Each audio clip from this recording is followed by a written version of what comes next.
Hello, welcome all. Welcome to Study Dunia AIIMS. My name is Sudhakar. Okay, आणि आजच्या लेक्चरमध्ये आपण ट्रिग्नॉमेट्रिक फंक्शन या चॅप्टरमधला एक्झरसाइज 3.1 मधला क्वेश्चन नंबर 6, 7 आणि 8 हे 3 क्वेश्चन पाहणार आहोत. ओके, याच्या अगोदर तुम्हाला जनरल सोल्युशनचे जेवढे पण स्टँडर्ड फॉर्म्स आहेत ते सगळे स्टँडर्ड फॉर्म्स माहिती असणं गरजेचं आहे, ते लक्षात ठेवणं गरजेचं आहे. तर तुम्हाला हे क्वेश्चन इझिली येऊ शकतात. ठीक आहे, तर क्वेश्चन नंबर 6 मधला फर्स्ट क्वेश्चन बघा. Find the general solution of. Okay, तर फर्स्ट क्वेश्चन आहे 4 cos square theta is equal to 3. Okay, तर याच्यामध्ये याचं जनरल सोल्युशन फाइंड आउट करता वेळेस कुठली प्रोसिजर फॉलो करावं लागते पहा सोल्युशनमध्ये. Okay, that is 4 cos square theta is equal to 3 आहे. 4 cos square theta is equal to 3 म्हणजे याला आपल्याला लिहिता येईल cos square theta is equal to 3/4. Correct आहे. cos square theta is equal to होईल 3/4. आता समोरचा हा जो नंबर आहे 3/4 हा कॉसच्या कुठल्या तरी अँगलनं रिप्लेस झाला पाहिजे. कशासाठी अँगलनं रिप्लेस झाला पाहिजे? कारण if cos square theta is equal to cos square alpha असेल, cos square theta is equal to cos square alpha, then theta आणि अल्फामध्ये एक रिलेशन असतं. Then this gives you theta is equal to n pi plus or minus alpha. तर हे relation आपल्याला use करता आलं पाहिजे, कारण लेफ्ट साईडला cos स्क्वेअर थिटा आहे. करेक्ट आहे. म्हणजे राईट साईडचा हा नंबर पण 3/4 हा कॉसच्या स्क्वेअरनं रिप्लेस झाला पाहिजे. ओके, आता आपल्याला एक गोष्ट माहिती आहे की as theta is equal to जर सपोज किती असेल, थिटा इज इक्वल टू √3/2 कुठल्या अँगलला व्हॅल्यू असते 60 डिग्री. π/6 म्हणजेच 30 π/6 राईट, तर 30 degree. Cos 30 डिग्रीची value cos π/6ची value जी आहे, cos π/6ची व्हॅल्यू √3/2 असते. पण आपल्या इथं राईट साईडला √3/2 आहे का? √3/2 नाही आहे, 3/4 आहे. म्हणजे याला दोन्ही साईडला स्क्वेअर करावं लागेल. That is cos square π/6 is equal to 3/4. म्हणजे हा 3/4 हा जो नंबर आहे तो नंबर आपल्याला कशाने रिप्लेस करता येईल? cos स्क्वेअर π/6 रिप्लेस करता येईल. That is cos square theta is equal to it will become cos square theta is equal to cos square π/6. Correct आहे. Okay, now theta is equal to n pi plus or minus alpha हे general solution आहे. Okay, that is म्हणजे याचा answer, final answer याचं काय येणार? That is theta is equal to n pi plus or minus alpha. अल्फाची value किती आहे? π/6 where n belongs to z. This is the general solution. This is the general solution for general solution for कशासाठी? This is the general solution for. Question काय होता? 4 cos square theta is equal to 3. Okay, हां, question number 6 मधला next question बघू. Question number 6 मध्ये next question काय आहे बघा. क्वेश्चन नंबर 6 मध्ये नेक्स्ट क्वेश्चन आहे 4 sin square theta is equal to 1. Correct आहे. हा नेक्स्ट क्वेश्चन आहे 4 sin square theta is equal to 1. Question number 2 4 sin square theta is equal to 1. Okay, आता या 4 sin square theta is equal to 1 याला पण आपल्याला simplify करावं लागेल. As sin square theta will become 1/4. Correct आहे.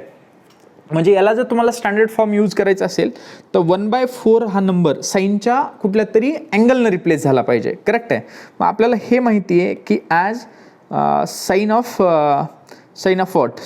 π/6 30 degree. Sine π/6ची value किती आहे? 1/2 आहे. पण राईट साईडला काय आहे? 1/4 आहे.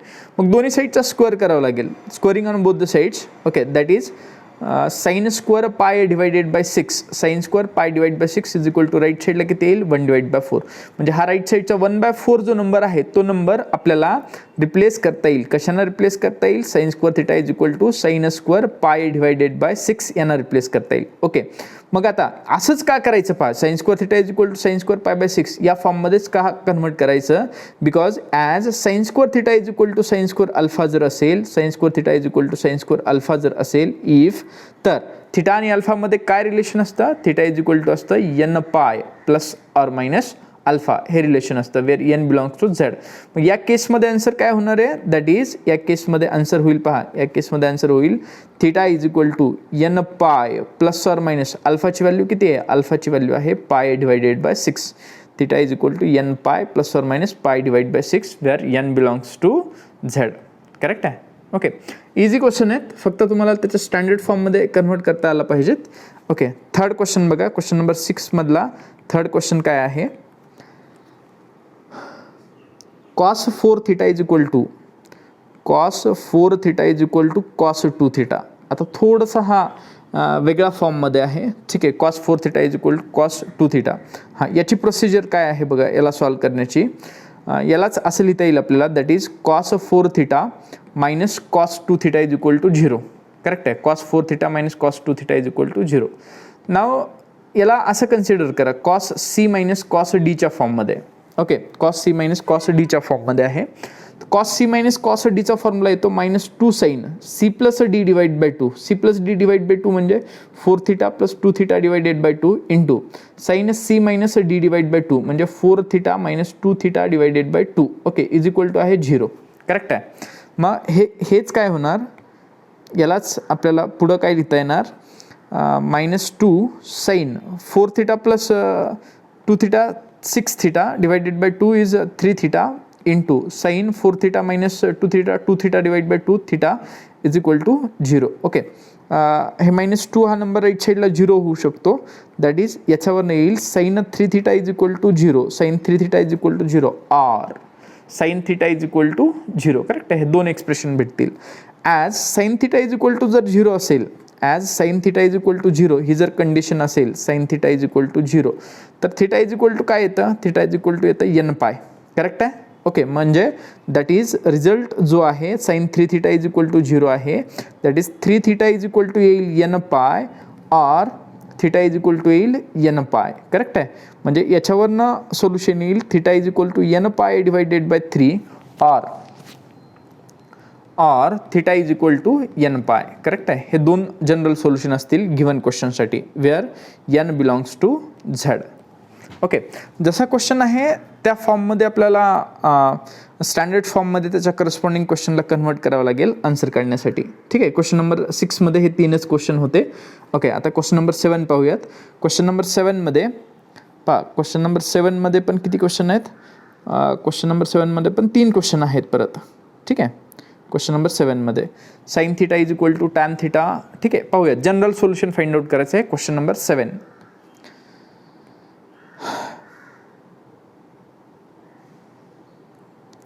Question number 7, find the general solution of following equations. तर 7 मधला फर्स्ट आहे sine theta is equal to tan theta.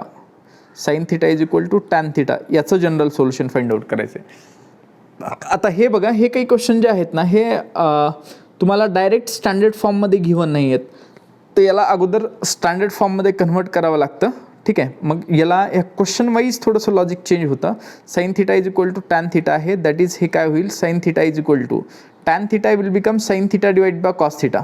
Correct आहे, टॅन थिटा म्हणजे काय होईल, sine theta divided by cos theta. Okay, आता इथं कॉस साईन थिटा कॅन्सल होऊ शकतं, पण जनरल सोल्युशन फाइंड आउट करता वेळेस त्या टर्म्स कधीच कॅन्सल करायच्या नाहीत, त्या ॲज इट इज ठेवा. पहा, याच्या खाली काही नाही आहे, क्रॉस मल्टिप्लिकेशन होईल, sine theta into cos theta is equal to right साईडला 1 into sine theta, that is it will become sine theta into cos theta minus sine theta is equal to 0. म्हणजे साईन थिटा जर तुम्ही common घेतलं तर ब्रॅकेटमध्ये शिल्लक राहील cos theta minus 1 is equal to 0. Okay, from this you will get either sine theta is equal to 0 or cos theta minus 1 is equal to 0. Now for this sin theta is equal to 0, याच्यासाठी general solution काय येईल, theta is equal to n pi where n belongs to z. Correct आहे, हे याच्यासाठी solution येईल. आणि cos theta is equal to 1 आहे. Okay, that is cos theta is equal to, हे राईट साईड जे आहे हे होईल cos theta is equal to 1 होईल. आता cos theta is equal to 1 आहे, मग cos theta is equal to 1ला 1 हा नंबर जो आहे तो नंबर रिप्लेस करावा लागेल कॉसच्या अँगलना. That is cos theta is equal to cos 1 is cos 0 degree ना, cos 0ची व्हॅल्यू किंवा 0 पाय पण 0 रॅडियन पण म्हणू शकता. ठीक आहे, काही कन्सिडर केलं तरी चालेल. Okay, cos theta is equal to cos 0, that is theta is equal to काय होणार, theta is equal to 2n pi plus or minus alpha असतं ना, अल्फाची व्हॅल्यू किती आहे, 0 आहे. Cos theta is equal to cos alpha जर असेल, पहा इथं लिहिलं नाही मी, cos theta is equal to cos alpha असेल तर थिटा इज इक्वल टू काय येतं 2n pi plus or minus alpha. मग theta is equal to 2n pi plus or minus 0, कारण कॉस 0ची व्हॅल्यू 1 आहे, म्हणजे थिटा इज इक्वल टू येणार 2n पाय. ओके, हे याचं फायनल आन्सर असेल where n belongs to Z. Okay, तर जसा क्वेश्चन आहे तसे सिम्प्लिफिकेशन करावं लागतील. क्वेश्चन नंबर 7 मधला सेकंड क्वेश्चन पहा. क्वेश्चन नंबर 7 मधला second question, tan cube theta is equal to आहे 3 टॅन थिटा. ओके, आता याला सॉल्व करता वेळेस पण प्रोसिजर कुठली अप्लाय करावी लागणार आहे बघा. हे टॅन क्यूब थिटा लेफ्ट साईडला ॲज इट इज ठेवलं. टॅन क्यूब थिटा हे -3 tan theta is equal to काय होईल 0. ठीक आहे.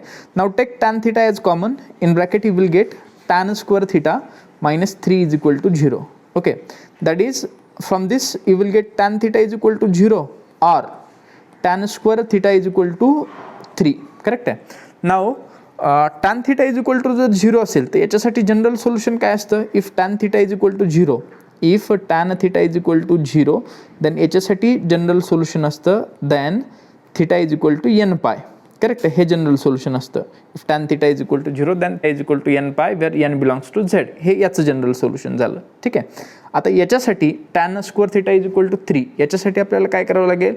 याच्यासाठी राईट साईडचा जो नंबर आहे 3 तो टॅनच्या कुठल्या तरी अँगलनं रिप्लेस करावा लागेल. Okay, as theta is equal to जर 60 डिग्री असेल pi divided by 3, tan pi divided by 3, tan 60ची व्हॅल्यू किती आहे √3 आहे. पण आपल्याला काय पाहिजे 3 पाहिजे. म्हणजे दोन्ही साईडचं काय करणं गरजेचं आहे, दोन्ही साईडचं स्क्वेअर करणं गरजेचं आहे. म्हणजे दॅट इज काय होईल, that is tan square pi divided by 3, याची व्हॅल्यू 3 येईल. म्हणजे 3 हा जो नंबर आहे राईट साईडचा 3 जो नंबर आहे तो नंबर कशानं रिप्लेस होईल, that is tan square theta is equal to tan square pi divided by 3 न रिप्लेस होईल.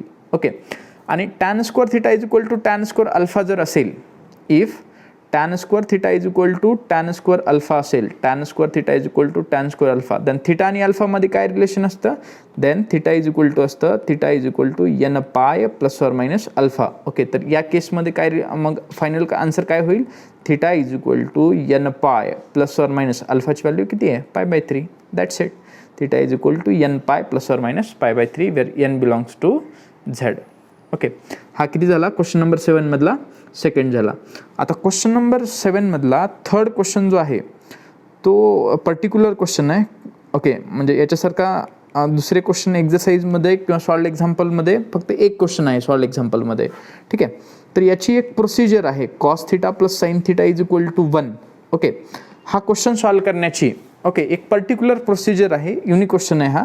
ओके, याला काय करावं लागतं, याला अगोदर cos theta plus sine theta is equal to 1. Okay, याला या कॉस थिटाचा कोइफिशियंट बघा किती आहे ते, साइन थिटाचा कोइफिशियंट बघा किती आहे ते, त्यांच्या कोइफिशियंटच्या स्क्वेअरनं मल्टिप्लाय करा, स्क्वेअरनं डिवाइड करायचे.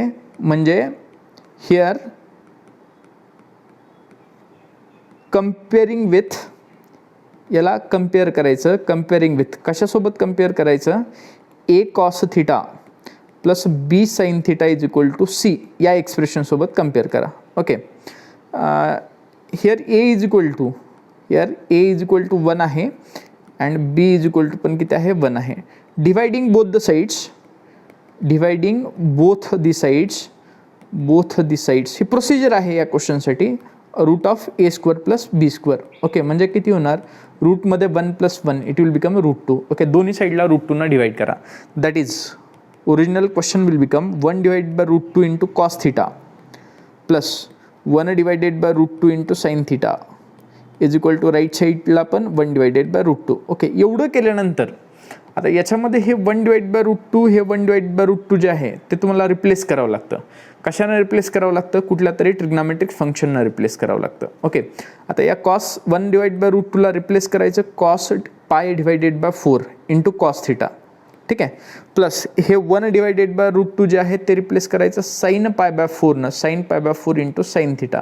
आणि राईट साईडचं 1 डिवाइड बाय √2 रिप्लेस करायचं कॉस पाय डिवाइडेड बाय 4. आता खूप जणांच्या माइंडमध्ये हा प्रश्न येईल इथं की 1 डिवाइड बाय √2 हा नंबर असताना हे कॉस π/4 का रिप्लेस केलं, हे साइन π/4 का रिप्लेस केलं आणि ह्या परत कॉस π/4 का रिप्लेस केलं. ओके, तर काही जणांच्या लक्षात येत असेल की हा cos A into cos B plus sign A into sine बीचा फॉर्म्युला आहे. ओके, म्हणजे लेफ्ट साईडचं एक्सप्रेशन जे आहे त्याला काय लिहिता येईल आपल्याला, कॉस ऑफ ए मायनस बी लिहिता येईल. ओके, π/4 मायनस थिटा लिहा किंवा थिटा मायनस π/4 लिहा, वन अँड द सेम या एक्सप्रेशनला. ठीक आहे, आणि राईट साईडला तर कॉस π/4 आहे. ओके, आता मग राईट साईडचं 1 डिवाइड बाय √2 कॉस π/4 का रिप्लेस केलं होतं, because cos theta is equal to cos alpha या फॉर्मॅटमध्ये क्वेश्चन कन्व्हर्ट करता यावा यासाठी आपण राईट साईडचा जो नंबर आहे 1/√2 तो cos π/4 या फॉर्ममध्ये कन्व्हर्ट केला. ओके, नाव आता cos θ is equal to cos alpha जर असेल, okay, cos θ is equal to cos alpha असेल,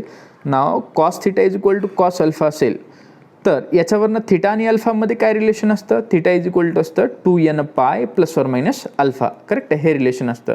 म्हणजे काय होईल आता या केसमध्ये, या पर्टिक्युलर केसमध्ये theta is nothing but theta minus π/4. Okay, that is theta minus π/4 is equal to right साईडला येईल 2n pi plus or minus π/4. मग एक वेळेस काय घ्यायचं, एक वेळेस याच्यावरनं थिटाची व्हॅल्यू काढण्यासाठी theta minus π/4 is equal to 2n pi plus π/4 एक वेळेस घ्या. ओके, याच्यावरनं थिटा काढायचा आहे तुम्हाला, मायनस π/4 पुढं जाईल, theta is equal to 2n पाय, हे प्लस π/4 आहे, मायनस π/4 समोर गेलं ते प्लस π/4 झालं, π/4 plus π/4 theta is equal to येईल 2n पाय प्लस π/2. ओके, हे एक सोल्युशन झालं where n belongs to Z. n हा इंटिजर नंबर आहे. Okay, where n belongs to Z. और आता राईट साईडचं एक वेळेस मायनस साईन पण घेऊ शकतो ना, theta minus π/4 is equal to right साईडला काय आहे, राईट साईडला आहे 2n पाय मायनस π/4 एक वेळेस घेऊ, हे minus π/4 plus π/4 will get cancel. So you will get theta is equal to 2n pi where n belongs to Z. Okay, this will be the solution of cos θ plus sin θ is equal to 1. Okay, आता ही procedure आहे, ही procedure याच्यासाठी follow करावीच लागते. Okay, तर या एक्झरसाइजमधला last question remaining आहे question number 8. पहा क्वेश्चन नंबर 8. तर क्वेश्चन नंबर 8 सॉल्व करायची गरज नाही आहे. त्याच्यामध्ये त्यांनी विचारलंय काय, which of the following equations have solutions. ठीक आहे, खालीलपैकी कुठल्या इक्वेशनचे सोल्युशन पॉसिबल आहेत असं विचारलंय. ठीक आहे, तर क्वेश्चन नंबर 8 मध्ये 1 आहे बघा. फर्स्ट क्वेश्चन, सोल्युशन त्याचं काढता येते की नाही काढता येत. cos 2θ is equal to -1, cos 2θ is equal to -1 आहे. तर आता याचं सोल्युशन येणार आहे ना, cos 2θ इज इक्वल टू -1 आहे, म्हणजे हा -1 हा जो नंबर आहे तो तुम्हाला रिप्लेस करता येईल. कशानं रिप्लेस करता येईल, cos 2θ is equal to -1 is cos π/2 right, sorry cos π 180 degree. ठीक आहे, मग आता cos θ is equal to cos alpha जर असेल तर 2θ is equal to that is 2θ is equal to काय असतं, 2θ इज इक्वल टू येईल 2n pi plus or minus alpha, alpha is pi divide by 2, that is θ is equal to काय येणार मग याच्यावरनं 2n पाय divided by 2 plus or minus pi divided by 2, म्हणजे θ is equal to येईल n पाय 2 will get cancel plus or minus pi by 2. पण आपल्याला हे सगळं विचारलं नव्हतंच. ठीक आहे, एवढं सगळी प्रोसिजर करायची गरज नाही आहे, हे करायचंच नाही आहे आपल्याला. ठीक आहे, काय विचारलं आहे आपल्याला, खालील which of the following equations have solutions. Okay, कुठल्या इक्वेशनचे सोल्युशन आहेत, तर याचं सोल्युशन आहे possible cos 2θ is equal to -1. Okay, कारण -1 हा जो नंबर आहे ते कॉस फंक्शनच्या रेंजमध्ये लाय करतो. कॉस फंक्शनची व्हॅल्यू कुठं लाय करते, -1 टू +1 या इंटरवलमध्ये लाय करते. So cos function can have value -1, therefore इथं लिहावं लागेल खाली statement as range of cos function. Okay, as range of cos function, range of cos function is closed interval -1 to +1, therefore okay cos 2θ is equal to -1 will have solution, will have a solution. याचं solution काढता येईल. ठीक आहे, हे सांगायचं होतं फक्त. Second question बघा, याच्यामध्ये सेकंड क्वेश्चन काय आहे, सेकंड क्वेश्चन आहे cos square θ is equal to -1, cos square θ is equal to -1. Okay, आता मला सांगा cos θची व्हॅल्यू काही जरी असली, ओके, त्याचा स्क्वेअर केल्यानंतर रिझल्ट काय भेटला पाहिजे, पॉझिटिव्ह भेटला पाहिजे. पण राईट साईडला काय आहे, -1 निगेटिव्ह नंबर आहे. मग कुठल्या तरी स्क्वेअर क्वांटिटीचा रिझल्ट हा निगेटिव्ह येऊ शकतो का, रिअल सोल्युशनमध्ये तर पॉसिबल नाही आहे, रिअल नंबर्समध्ये तर ते कधीच पॉसिबल नाही आहे की कुठल्या रिअल नंबरचा स्क्वेअर हा निगेटिव्ह येईल. Right, okay, therefore it has no solution, it has no solution. कशासाठी याचं सोल्युशन काढता येणार नाही, because square quantity is never negative, never negative. Correct आहे, याचं सोल्युशन नाही काढता येणार आपल्याला. हां, थर्ड क्वेश्चन बघा, थर्ड क्वेश्चन काय आहे, थर्ड क्वेश्चन आहे 2 sine theta is equal to 3. 2 sine theta is equal to 3 आहे, म्हणजे काय होणार, sine theta is equal to होणार 3 डिवायडेड बाय 2. ओके, आता याचं पण it has no solution answer येईल. It has no solution. कशासाठी याचं सोल्युशन नाही आहे, कारण याला रिझन लिहावं लागेल. As a range of sine function, a range of sine function is closed interval -1 to +1. बरोबर, साइन फंक्शनची व्हॅल्यू जी आहे ते -1 to +1 या इंटरवलमध्येच लाय करते. पण राईट साईडला नंबर किती आहे, 3/2. That is 3/2 does not belongs to, okay, closed interval -1 to +1. -1 to +1. Therefore given equation has no solution. Okay, अशा क्वेश्चन विचारणार नाहीत एक्झामला, पण हे एक्झरसाइजमध्ये आहेत तर एक्सप्लेन करणं गरजेचं आहे. Okay, fourth number, 3 tan theta is equal to 5. 3 tan theta is equal to 5. That is tan theta is equal to 5 divided by 3. tan theta is equal to येईल 5 डिवाइड बाय 3. करेक्ट आहे. As range of tan function, range of tan function, tan फंक्शनची range किती आहे, tan फंक्शनची range असते, function is any real number. Okay, tan फंक्शनची काहीही value असू शकते, any real number, and that is 5/3 belongs to R. 5/3 belongs to R. Therefore, given equation has a solution. Okay, याचं सोल्युशन पॉसिबल आहे, ते याचं सोल्युशन आपण काढू शकतो, कारण टॅनची व्हॅल्यू 5/3 असू शकते. ओके, तर अशा पद्धतीनं आज आपली फर्स्ट एक्झरसाइज संपलेली आहे, एक्झरसाइज 3.1. ओके, तर व्हिडिओ जर तुम्हाला आवडला असेल, लाईक करू शकता, सबस्क्राईब करू शकता. काही सजेशन्स असतील तर ते कमेंट बॉक्समध्ये तुम्ही मेन्शन करू शकता. Okay, thank you.